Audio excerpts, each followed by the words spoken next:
حسین نے ٹھوکر اگر لگی تو سنبھالا حسین نے ٹھوکر اگر لگی تو سنبھالا حسین نے اسلام تیرے دل میں جو چبھتا تھا بار بار اسلام تیرے دل میں جو چبھتا تھا بار بار اور کانٹا تھا وہ یزید کانٹا تھا وہ یزید نکالا حسین نے دین خدا کو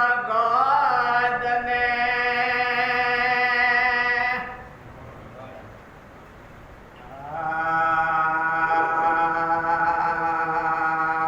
جلتے ہو کیوں علی کے کمالا تو دیکھ کر جلتے ہو کیوں علی کے کمالا تو دیکھ کر اور عزت خدا بھی دیتا ہے اوقات دیکھ کر عزت خدا بھی دیتا ہے اوقات دیکھ کر ملتی جو ایسے ویسے کو ہلتی نہ ذوالفقار ملتی جو ایسے ویسے کو ہلتی نہ ذوالفقار تلوار حق نے دی ہے تلوار حق نے دی ہے مگر ہاتھ دیکھ کر جلتے ہو کیوں علی کے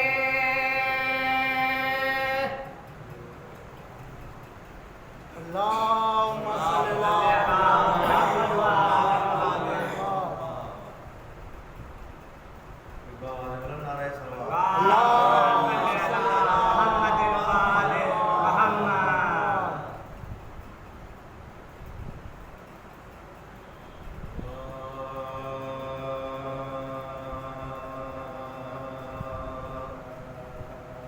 علی ہے نام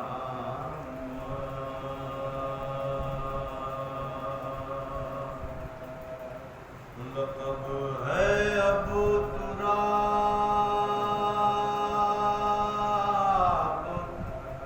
میرا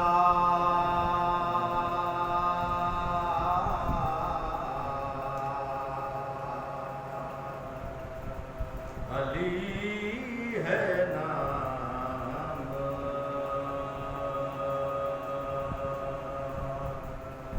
لقب ہے ابو تراب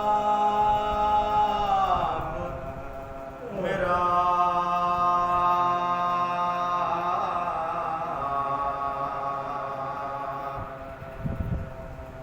ہوا ہے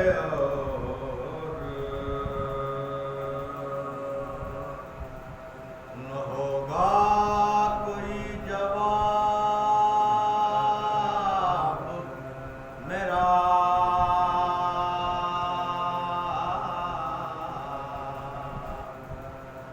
ہوا ہے اور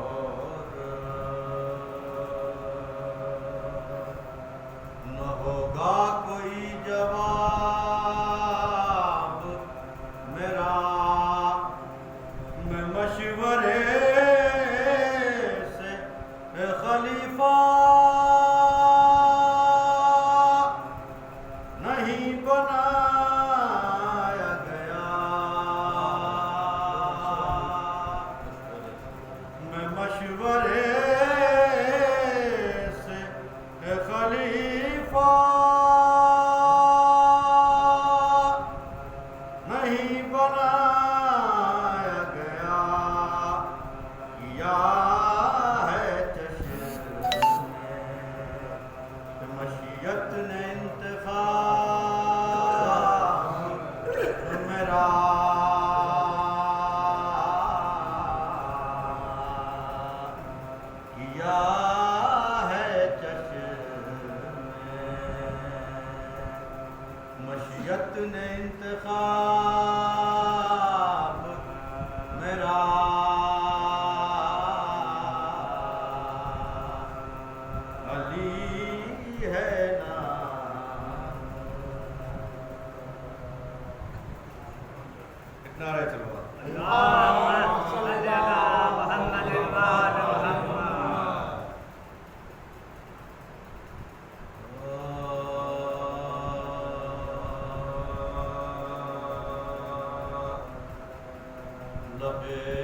حقیقت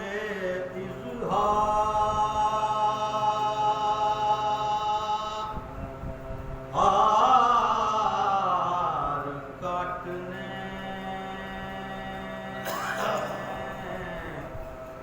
والوں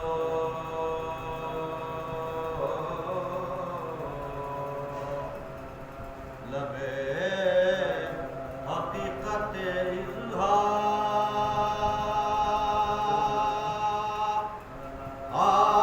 اظہار کاٹنے والوں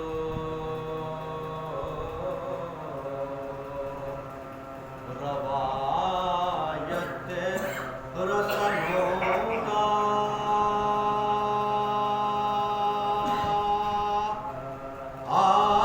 آر کاٹنے والوں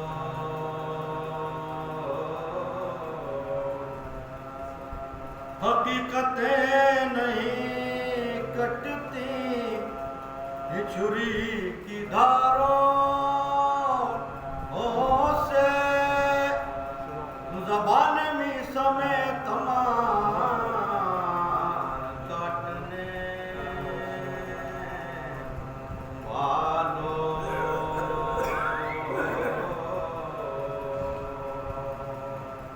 لبے حقیقت اللهم صل على اللهم محمد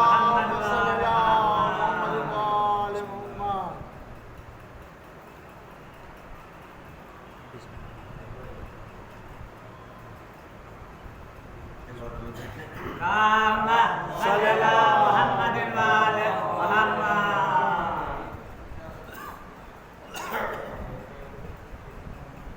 سلام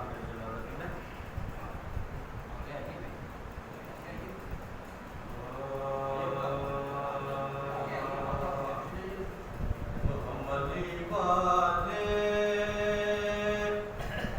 کبھی مشکل میں گھبراتے نہیں عملی والے کبھی مشکل میں گھبراتے نہیں لاکھ شمشیریں چلیں منہ پر سپر لاتے نہیں عملی والے گرنے والے ایک دفعہ تو یالی کہہ کر تو دیکھ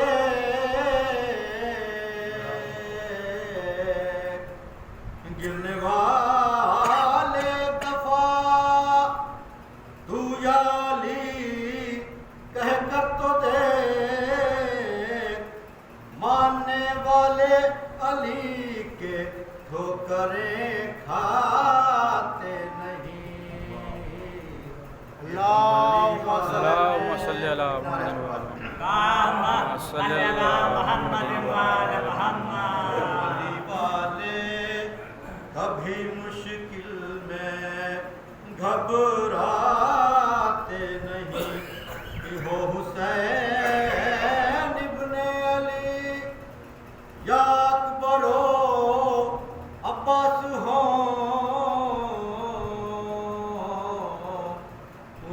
حسین ابن علی یا اکبر ہو عباس ہو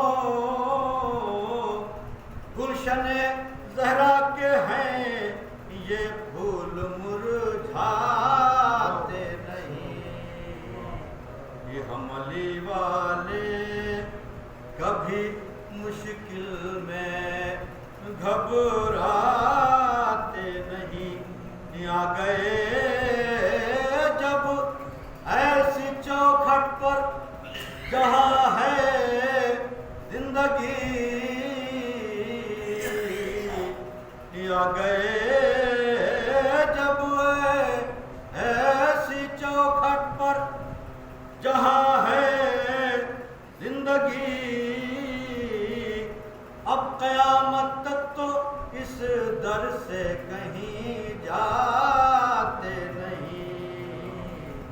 یہ حملی والے کبھی مشکل میں گھبراتے نہیں، آج تک زندہ ہے سارے کربلا والے شہید، آج تک زندہ ہے سارے کربلا والے شہید، مر گئے ہوتے تو اس صورت سے یاد آتے نہیں، یہ حملی والے فتح کا اعلان ہی تو ہے علم عباس کا، فتح کا اعلان ہی تو ہے علم عباس کا، سربلندی ہارنے والے کبھی پاتے نہیں، یہ حملی والے وہ تو اکبر نے بتایا کتنے پیاسے تھے حسین، وہ تو اکبر نے بتایا کتنے پیاسے تھے حسین، پیاس کا شکوہ زباں پر شہ کبھی لاتے نہیں، یہ حملی والے کون بتلاتا کہ کس منزل پر تھا صبر حسین، کون بتلاتا کہ کس منزل پر تھا تو صبر حسین، شہ اگر بے شیر کو مقتل میں یوں لاتے نہیں، یہ حملی والے کبھی مشکل میں گھبراتے نہیں، خوش نصیبی سے ہم اصغر خادم شبیر ہیں،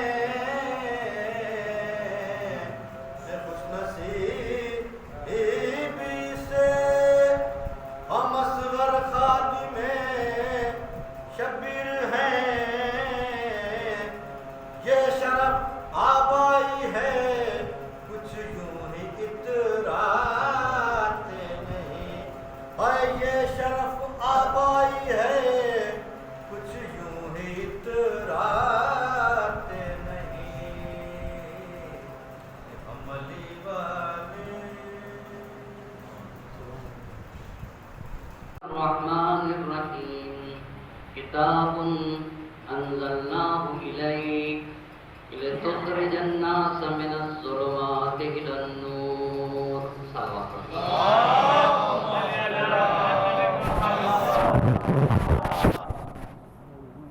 قرآن کریم کی اس آیے مبارکہ کو سرنامہ سخن قرار دیا، اس میں اللہ کا ارشاد ہو رہا ہے کتاب انزلناہ الیک لتخرج الناس من الظلمات الى النور، عنوان گفتگو ہے سیرت و کردار اور ہمارے نبی۔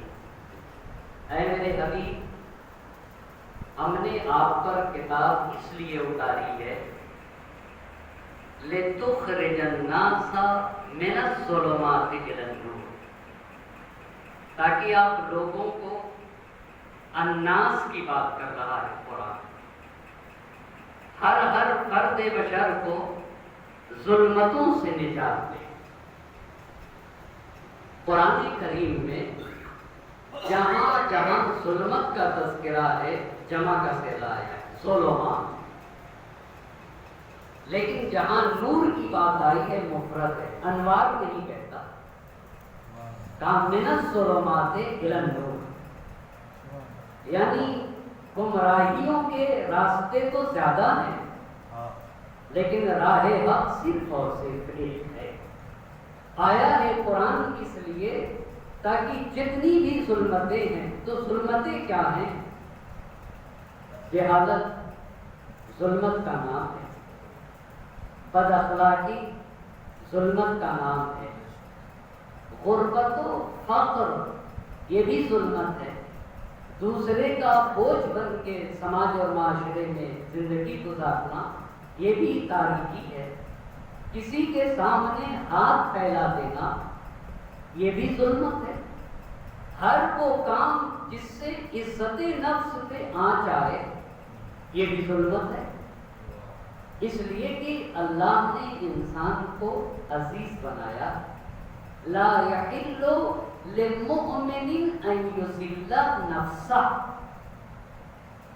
میں ہوں مگر مجھے حق حاصل نہیں ہے، جائز نہیں ہے کسی مومن کے لیے کہ وہ اپنے نفس کی توہین کرے، اپنی توہین جائز نہیں، یعنی جس دین میں اپنی توہین جائز نہیں ہے کیا میں کسی دوسرے کی توہین کر سکتا ہوں؟ نبی کا فرمان ہے لا یحل للمؤمن ان یذل نفسہ، کسی بھی فرد بشر کو حق حاصل نہیں ہے کہ وہ اپنی توہین کرے۔ اس کا مطلب کیا ہے؟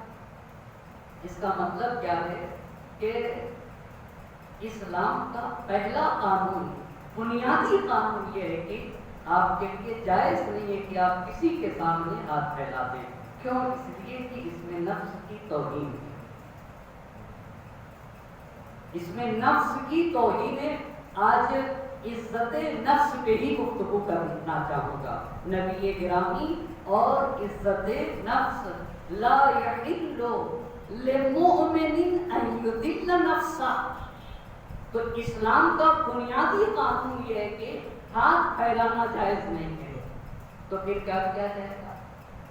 ہاتھ پھیلانا جائز نہیں ہے تو کام کرنا ہوگا، تلاش و کوشش کرنا ہوگا، ہمیں ہاتھ نہیں پھیلانا ہے۔ اچھا ہاتھ نہیں پھیلانا ہے، چھٹے امام کی حدیث پڑھنا چاہوں گا، شیعتنا من لا یسأل الناس شیئا ولو مات جوعا، ہمارا شیعہ بھوکا مرے گا لیکن کسی کے سامنے ہاتھ نہیں پھیلائے گا۔ غور کرنے کا مقام ہے۔ یہ بتائیے حدیث کہہ رہی ہے کہ امام نے جب شیعہ کی تعریف کی ہے تو آپ کو بنیادی بات سے ذرا غور کرنے کا مقام ہے کہ جب پہچانایا ہے کہ شیعہ کسے کہتے تو امام نے شیعہ کی تعریف یہ کی، شیعتنا من لا یسأل الناس شیئا، اس شیئا پہ توجہ کرنے کی ضرورت ہے، کسی بھی فیلڈ میں شیئا، کسی بھی فیلڈ میں ہاتھ نہیں پھیلائے، نہیں کہ صرف مان کی بھیک نہیں مانگے گا۔ کیا شیعہ علم کی بھیک مانگے گا؟ کیا شیعہ علم کی بھیک مانگے گا؟ یا نہیں، شیعہ وہ ہوگا جو علم کی بانٹے گا، علم وہ دوسروں کو علم بانٹے گا، اس کی ذات سے انسانیت اور بشریت کو فائدہ پہنچے گا۔ کا شیعتنا من لا یسأل الناس شیئا ولو مات جوعا، کسی بھی میدان میں کسی کے سامنے ہاتھ نہیں پھیلائے گا، ولو یہ کہ وہ بھوکا مر جائے۔ اس کا مطلب یہ ہوا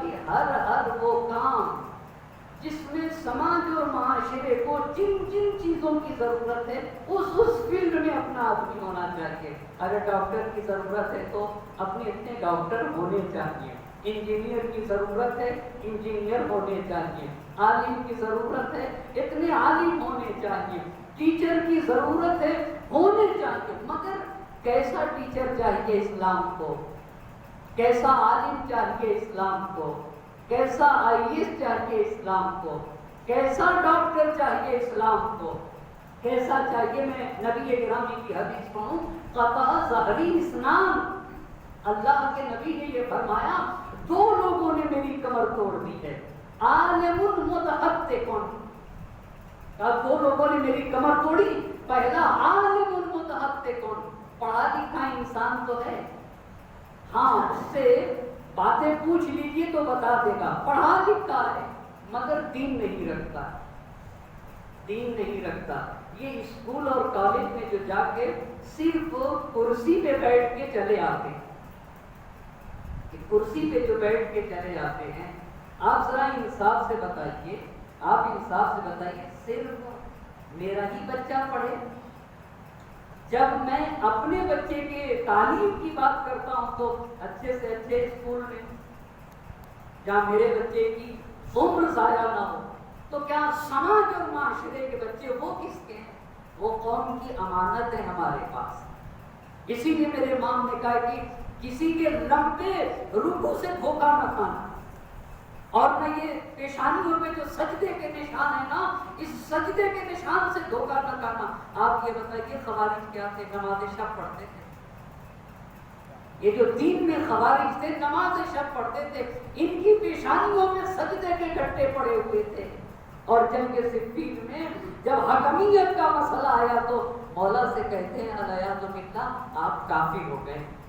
یہ نماز شب پڑھنے والے لوگ، اپنے کو مقدس بتانے والے لوگ کہہ رہے تھے آپ کافر، گناہ ہے کبیرہ آپ نے کیا ہے، آپ توبہ کر کے تو جنگ نہروان وجود میں آئی ہے۔ تو پھر مولا کس سے پہچانا جائے گا؟ کہا بصدق الحدیث و اداء الامانہ۔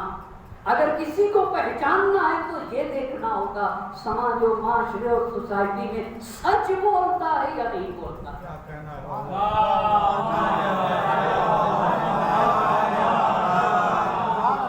بصدق الحدیث سچا انسان ہے یا نہیں، اور دوسری بات وَأَدَاءِ الْأَمَانَةِ امانت دار ہے یا نہیں۔ ہر میدان میں امانت دار ہوگا۔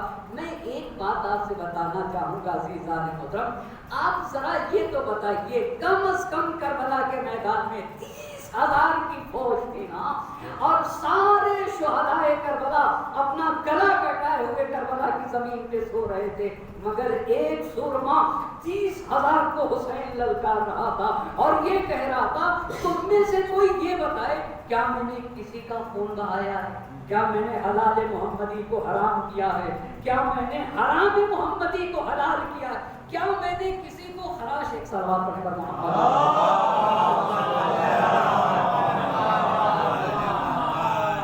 ایک اور صلوات پڑھ کر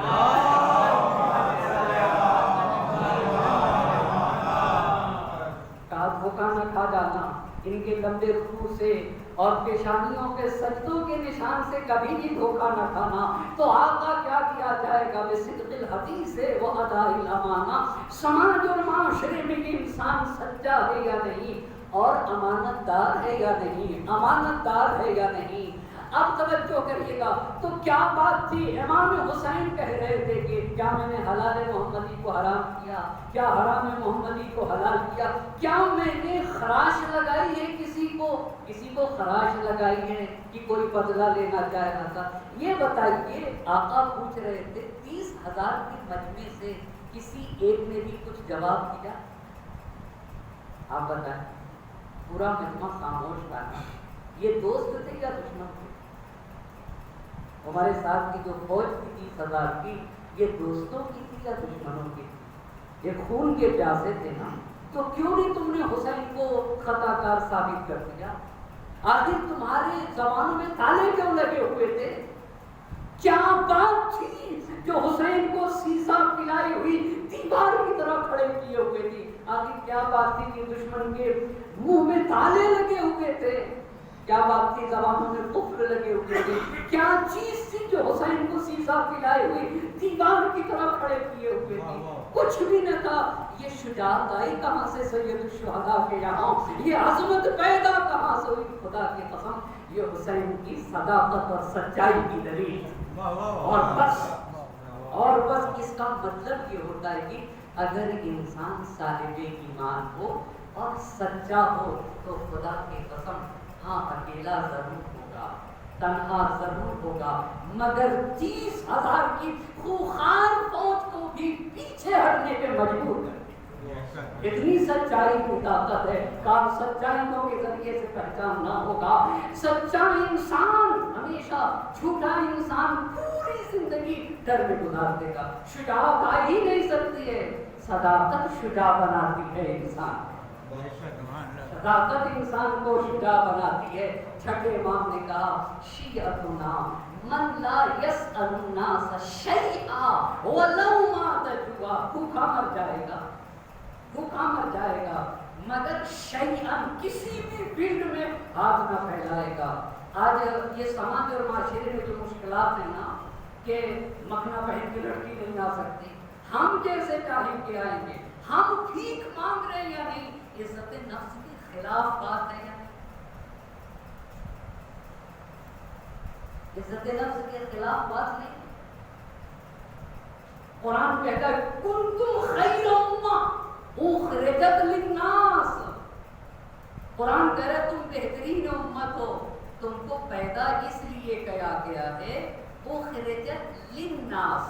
ناس کس کو کہتے ہیں؟ ناس کس کو کہتے ہیں؟ مسلمان کو کہتے ہیں یا نہیں, ہر فرض کو لے آیا. اخرجت للناس, تم پیدا اس لیے ہوئے ہو تاکہ تمہارے وجود سے بشریت کو فائدہ ہو. اگر فائدہ پہنچ رہا ہے تب سب سے بہتر ہو. اب اس کے برعکس جو الٹا ہے وہ آپ خود نتیجہ نکالیں گے. قرآن کہہ رہا ہے کہ کب خیر امت ہو, کب خیر امت ہو. کنتم خیر امہ اخرجت للناس ہے.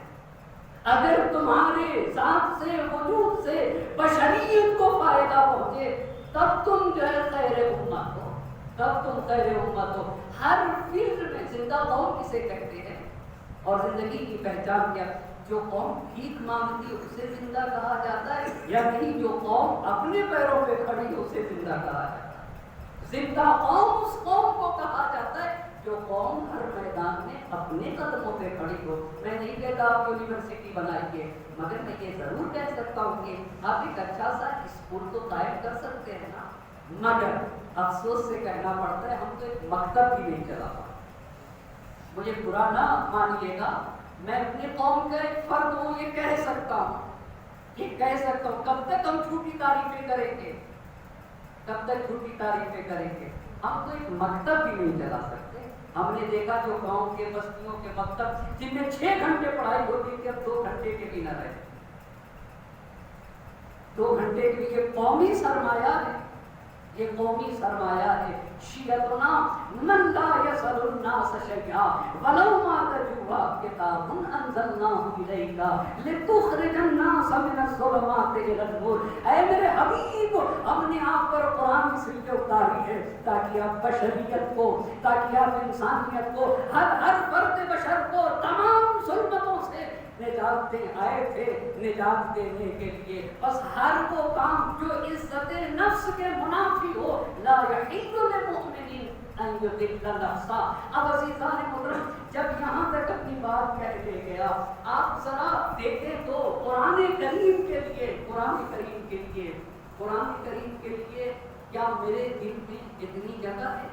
ہم کبھی کبھی یہ کہتے ہیں کہ فلاں تھنکر نے یہ بات کہی ہے, فلاں رائٹر نے یہ بات کہی, اور بڑے فخر سے کہتے ہیں, بڑے فخر سے کہتے ہیں. کیا اللہ کے کلام سے بلند و بالا بھی کسی کی بات ہو سکتی ہے؟ قرآن کی بات ہو تو اس پہ وہ فخر نہیں دکھتا. اہل بیت کا جب کلام پڑھا جائے تو کیا کوئی اہل بیت سے, اگر یہ لوگوں کے امام ہیں تو ان کا کلام بھی کلاموں کا امام ہوتا ہے. اگر یہ لوگوں کے امام ہیں تو ان کا کلام بھی امام الکلام ہوتا ہے, امام الکلام ہوتا ہے. اب آئیے عزیزان محترم, انہوں نے گفتگو ہے سیرت و کردار اور ہمارے نبی آئے تھے اس لیے, اسی لیے میرے مولا نے کہا تعلموا القرآن, قرآن سیکھا کرو, فإنہ احسن الحدیث. اگر سب سے بہترین بات کوئی ہے تو وہ قرآن مجید ہے. صرف سیکھیں, آقا کہا وتفقہوا فیہ, غور کیا کرو. کیوں آقا, کیوں آقا؟ یہ بتائیے سماج اور معاشرے میں اداسی کیوں، مایوسی کیوں، انسان کی یہاں نا امیدی کیوں؟ نا امیدی سے بچنے کا راستہ کیا ہے؟ میرے مولا نے کہا قرآن سے جڑنا پڑے گا۔ تفقہوا فیہ، قرآن میں ذرا غور کو کیا کرو، فإنہ ربیع القلوب۔ قرآن میں تفقہ اور قرآن میں غور و فکر کرنا یہ دلوں کی بہار ہے، اس سے تمہارے دل زندہ ہوں گے۔ اچھا پھر میرے مولا نے کہا فاستشفوا بنور، قلبی بیماریاں تمہارے اندر اگر پائی جاتی ہیں نا اور قلبی بیماریوں سے نجات پانا چاہتے ہو تو نور قرآن سے شفا طلب کیا کرو۔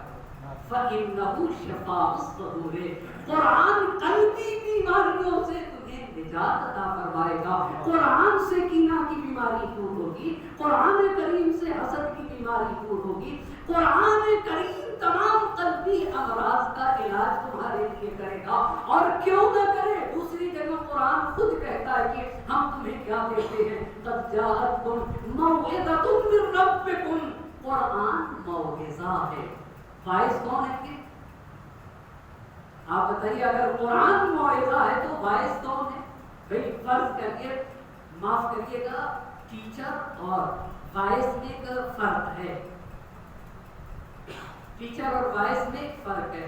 ممکن ہے باعث چھوٹا بھی ہو سکتا ہے، ہمارے مراجع استاد اپنے شاگرد کے درس اخلاق میں شریک ہوتے تھے۔ شیخ اعظم انصاری اعلی اللہ مقامہ استاد ہو کے مرجع وقت ہو کے ان کے ایک شاگرد درس اخلاق دیتے تھے، بعض کہتے تھے ان کے درس میں شریک ہوتے تھے، بس بڑا بھی چھوٹے کے بعض میں شریک ہوتا ہے، مگر قرآن موعظہ ہے۔ باعث کون ہے؟ باعث کون ہے؟ خدائے وحدہ لا شریک۔ قد جاءتکم موعظۃ من ربکم، موعظہ کسے کہتے ہیں؟ موعظہ کسے کہتے ہیں؟ واعظ کس کو کہتے ہیں؟ جو بات دل میں اثر کرے، جو بات دل میں اثر کرے۔ اثر کرے گا مطلب کیا ہے؟ دل کی تاریکیوں کو، دل کی مشکلات کو، دل کی بیماریوں کو دور کرے، دل کو نورانی کرنے لگے جو بات، اسی بات کو موعظہ کہا جاتا ہے۔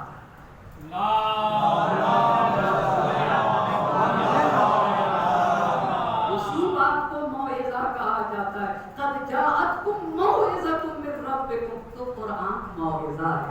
یعنی جب میرا رشتہ قرآن سے ہوگا تو قرآن میرے دل کی تاریکیوں کو دور کرنے لگے گا۔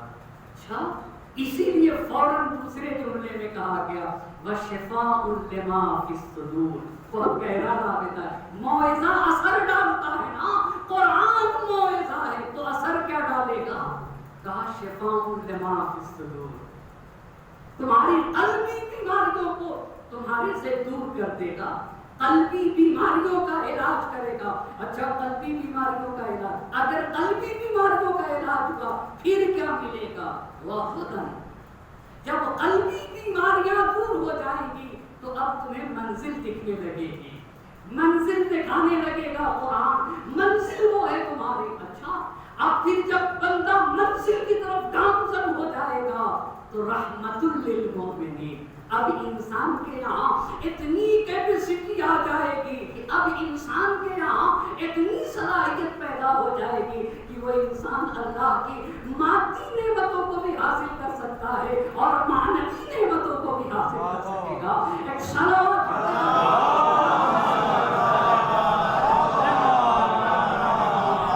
اب جب یہاں تک ساری باتیں عزت نفس کے، ایک اور بات کہوں، حدیث پڑھوں گا پھر ایک آیت پڑھوں گا اور اس کے بعد نتیجہ نکالوں گا۔ نَوِّرُوا بُیُوتَکُم بِتِلَاوَتِ الْقُرْآنِ، اے لوگوں اپنے گھروں کو قرآن پڑھ پڑھ کے نورانی کیا کرو۔ آپ اسے یہ بتائیے کیا کسی کے گھر میں روشنی نہیں ہے؟ مجھے بتائیں کیا کسی کے گھر میں؟ تو دیکھیں یہاں پہ کتنی لائٹیں جلتی ہے کسی کا گھر، مگر قرآن کہہ رہا ہے، حدیث کیا کہہ رہی ہے؟ نَوِّرُوا بُیُوتَکُم، یہ کس نورانیت کی بات ہے؟ یہ کس نورانیت کی بات کر رہی ہے؟ نَوِّرُوا بُیُوتَکُم، اپنے وجود کو نورانی کرو قرآن سے. اپنے وجود اپنے گھر کو قرآن کے نور سے نورانی کرو. مطلب کیا ہوگا؟ اچھا ایک سوال کرو, تھوڑا سا آپ ہنس کے لیں گے. یہ بتائیے میرے گھر میں میری چلنا چاہیے یا بیوی؟ غور سے سنیے گا. میرے گھر میں میری چلنا چاہیے یا بیوی کی؟ بتائیں آپ. سخت ہے سوال. اچھا کس کی چلنا چاہیے میرے گھر میں؟ میں کون ہوتا ہوں کہ میرے گھر میں میری چلے؟ میں ہوتا کون ہوں کہ میرے گھر میں میری چلے؟ بیوی کون ہوتی ہے کہ میرے گھر میں ان کی چلے؟ آپ بتائیے. گھر میرا ٹھیک ہے, ہوتا کون ہوں کہ میری چلے میرے گھر میں, یا بیوی کون ہے کہ ان کی چلے میرے گھر میں؟ تو پھر مولانا کس کی چلے گی؟ نبرو قیوتکم بتلاوت القرآن, نبرو قیوتکم بتلاوت القرآن. نہ میری چلے گی نہ بیوی کی چلے گی. ہاں میرا گھر ضرور ہے مگر قرآن کی حکومت ہوگی, دین کی حکومت ہوگی, مذہب کی حکومت ہوگی. ہاں دین کی.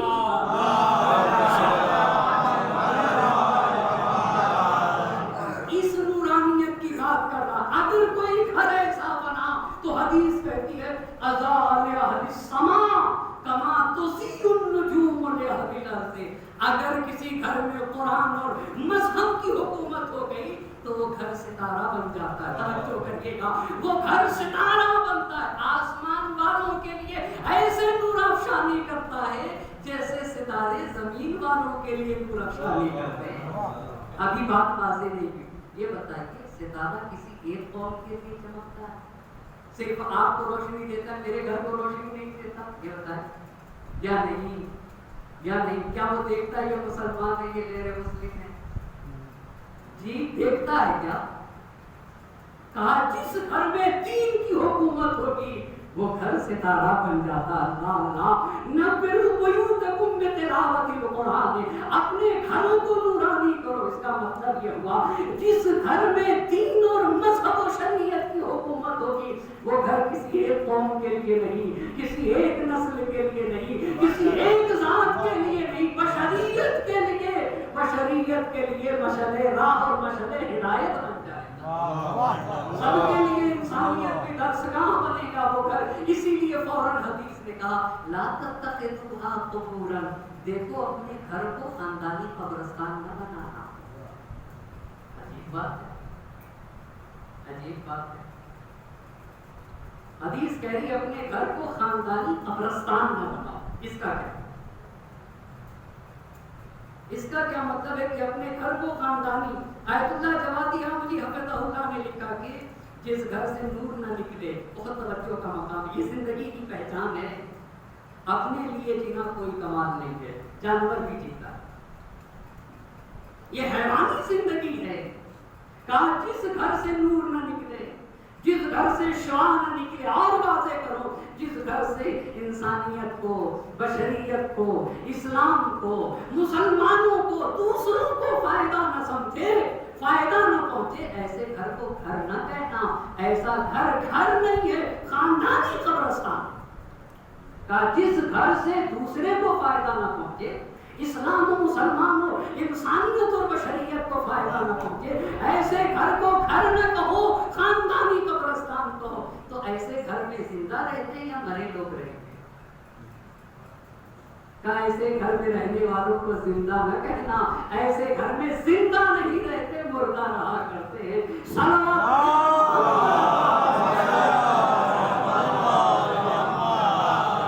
ظلمتوں سے نجات دینے کے لیے قرآن نے آپ پہ نازل کیا. تو لتخرج الناس من الظلمات الى النور. آپ دیکھیں تو ظلمتوں سے نجات دینے کے لیے صحرا کے لال نے کس طریقے سے ظلمتوں سے نجات دی ہے. قطرے دل میں لیے ایک سمندر تھے حسین, ذات واحد میں سمیٹے ہوئے لشکر تھے حسین. دین آدھا میرے پاس لڑتے ہوئے اسلام کا پھر نام جلی ہو. لازم ہے کہ ہر فرد حسین ابن علی کو کیسے ظلمتوں کا کہا جس گھر سے دین کو، اسلام کو، مسلمان کو، بشریت کو، انسانیت کو فائدہ نہ پہنچے، گھر نہ کہنا وہ انسان زندہ نہیں ہے، اس میں زندگی نہیں پائی جاتی جس کی ذات سے کسی فرد بشر کو فائدہ نہ پہنچے۔ اور یاد رکھیے گا جس گھر سے، جس انسان سے دوسرے کو جتنا فائدہ پہنچے گا اتنی ہی اس کے یہاں زندگی پائے گا۔ میں کیسے سمجھوں کہ میرے یہاں کتنی زندگی پائی جاتی ہے؟ جتنا میرے ذات اور وجود سے دوسرے کو فائدہ پہنچے گا اتنی ہی زندگی اچھا، اور جتنا نقصان پہنچے، جتنا نقصان پہنچے، حدیث پڑھتا ہوں مولا کے، کن کن نحلہ، کن کن نحلہ، مکھی کتنی طرح کی ہوتی ہے آپ بتائیے ذرا؟ مکھی دو طرح کی ہوتی ہے، اور بھی ہوتی بہت ساری، مگر دو مکھیوں کی بات کر رہا ہوں، ایک شہد کی مکھی، ایک عام مکھی۔ شہد کی مکھی اور عام مکھی فرق کیا ہے؟ اب بہت معذرت کے ساتھ، یہاں پھول، ہریالی، سبزہ اور کوئی گندگی، اور اس میں دونوں مکھیوں کو لا کے چھوڑ دیا جائے، یہ جو ہمارے درمیان مکھی ہے اسے بھی لے آ کے، اسے بھی لے آ کے، تو یہ پھول چھوڑ دے گی، سبزہ نہیں دکھے گا، ہریالی نہیں دکھے گی، بیٹھے گی گندگی، آپ لائیں گے اس سے بھی، شہد کی مکھی کو بھی پھول پہ بیٹھے گی، ہریالی پہ بیٹھے گی، سبزے پہ بیٹھے گی، غلاظت پہ نہیں بیٹھے گی۔ اچھا سب سے جو اس کی اچھائی ہے نہ لے لے گی، کہا کن کن نحلہ، مکھی بنو، مگر کس کی مکھی؟ شہد کی مکھی بن جا۔ کیوں آقا؟ کیوں آقا؟ جب ان پٹ اچھا ہوتا ہے تبھی آؤٹ پٹ اچھا ہوتا ہے۔ آپ غور کریں، آپ غور کریں، میں جگ میں پانی ہو اور اس سے اڈیلوں، کیا کرے گا؟ چائے یا شربت؟ پانی۔ کیوں؟ کیوں؟ اس لیے کہ ظرف میں جو چیز ہوتی ہے وہی اس سے باہر آتی ہے۔ بھئی ظرف میں جو پانی ہے جگ میں تو پانی باہر آئے گا۔ اسی لیے تو علماء اخلاق کہتے ہیں اگر کسی کو پہچاننا ہے تو اسے چھیڑ دیا کرو، اگر کسی کو پہچاننا ہے تو اسے غصہ دلا دو، 3 مرتبہ غصہ دلانے کے بعد پھر بھی اگر بہت زیادہ غصہ نہ ہو تو سمجھ لینا یہ اس لائق ہے کہ اسے خلیق بنا لیا جائے، یہ اس لائق ہے کہ کیوں عزیزان محترم؟ اس لیے کہ غصے میں جب بولتا ہے تو بولتا نہیں ہے، وہ یہ بتاتا ہے کہ میرے ظرف میں رکھا کیا ہے، میرے ظرف میں رکھا کیا ہے۔ اسی لیے تو میرے مولا نے کہا ہے تکلموا تعرفوا فإن المرء مخدوع تحت لسانه، بولو پہچانے جاؤ گے، اس لیے کہ انسان اپنی زبان تلے چھپا ہوا ہے۔ ادھر مولا نے کہا کن کن نحلہ، شہد کی مکھی بن جاؤ۔ آقا کیوں شہد کی مکھی بن جائے؟ اذا اکلت طیبا، اس لیے کہ ان کو اچھا ہے، جب وہ کھاتی ہے نا تو پاک و پاکیزہ غذا، وَإِذَا وَضَعَتْ طِيبًا، جب ان پٹ اچھا ہے، پاک و پاکیزہ ہے، تو آؤٹ پٹ بھی ایسا ہے۔ آؤٹ پٹ آپ بتائیے ذرا، شہد ہے نا تو شہد کیا ہے؟ شہد کیا ہے؟ فیہ قرآن، فیہ شفاء للناس، یہ للناس پھر دیکھیے گا، فیہ شفاء للناس، ان پٹ اچھا ہوگا تو بشریت کے لیے مفید بن جائے، بشریت کے لیے، انسانیت کے لیے فائدہ مند بنے گا۔ ایک اور سوال کرنا چاہوں گا، شہد کی مکھی جب پھول پہ بیٹھ کے رس چوستی ہے تو یہ بتائیے پھول کو صدمہ پہنچتا ہے؟ آپ بتائیے کتنی نازک پتی ہے پھول کی، کتنی نازک شے ہے پھول، اس پہ بیٹھ کے رس چوستی ہے شہد کی مکھی، کیا اس کی پتیوں کو صدمہ پہنچتا ہے؟ نہیں۔ اذا وقعت على قود لم تكسره، جب پھول سے رس چوستی ہے نا تو اسے صدمہ نہیں پہنچتا۔ اسی لیے معصومہ کا، شہزادیہ تو عالم کا فرمان ہے، من کان یؤمن باللہ والیوم الآخر، جو اللہ اور قیامت پر ایمان رکھتا ہے نا، فلیقل الخیر، اس کی زبان سے خیر نکلنا چاہیے، ابل یسکت، اگر خیر نہیں نکلتا تو ایسے انسان کو خاموش رہنا چاہیے۔ ایک صلوات